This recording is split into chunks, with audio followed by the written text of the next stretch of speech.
પત્રકારિતા પરિષદનું આવેદનપત્ર છે રાજકોટ જિલ્લા. પત્રકારો વિરુદ્ધ છે ને સાહેબ, અવારનવાર ભાજપના મંત્રીઓ દ્વારા તોડબાજ કરી અને પત્રકારોનું અપમાન થાય છે. વારંવાર આવા પ્રશ્નો બનેલા છે ઘણી વખત.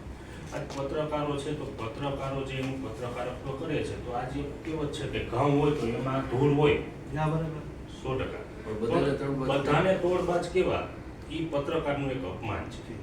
બરોબર છે. એટલે આવી રીતે પત્રકારિતા પરિષદમાંથી ગુજરાતના તમામ જિલ્લાઓની અંદર કલેક્ટર સાહેબને આવેદનપત્ર પાઠવવામાં આવ્યું છે. બરોબર છે. અને અમારો અવાજ મુખ્યમંત્રી સાહેબ, ગવર્મેન્ટ સીએમ સાહેબને મોકલી.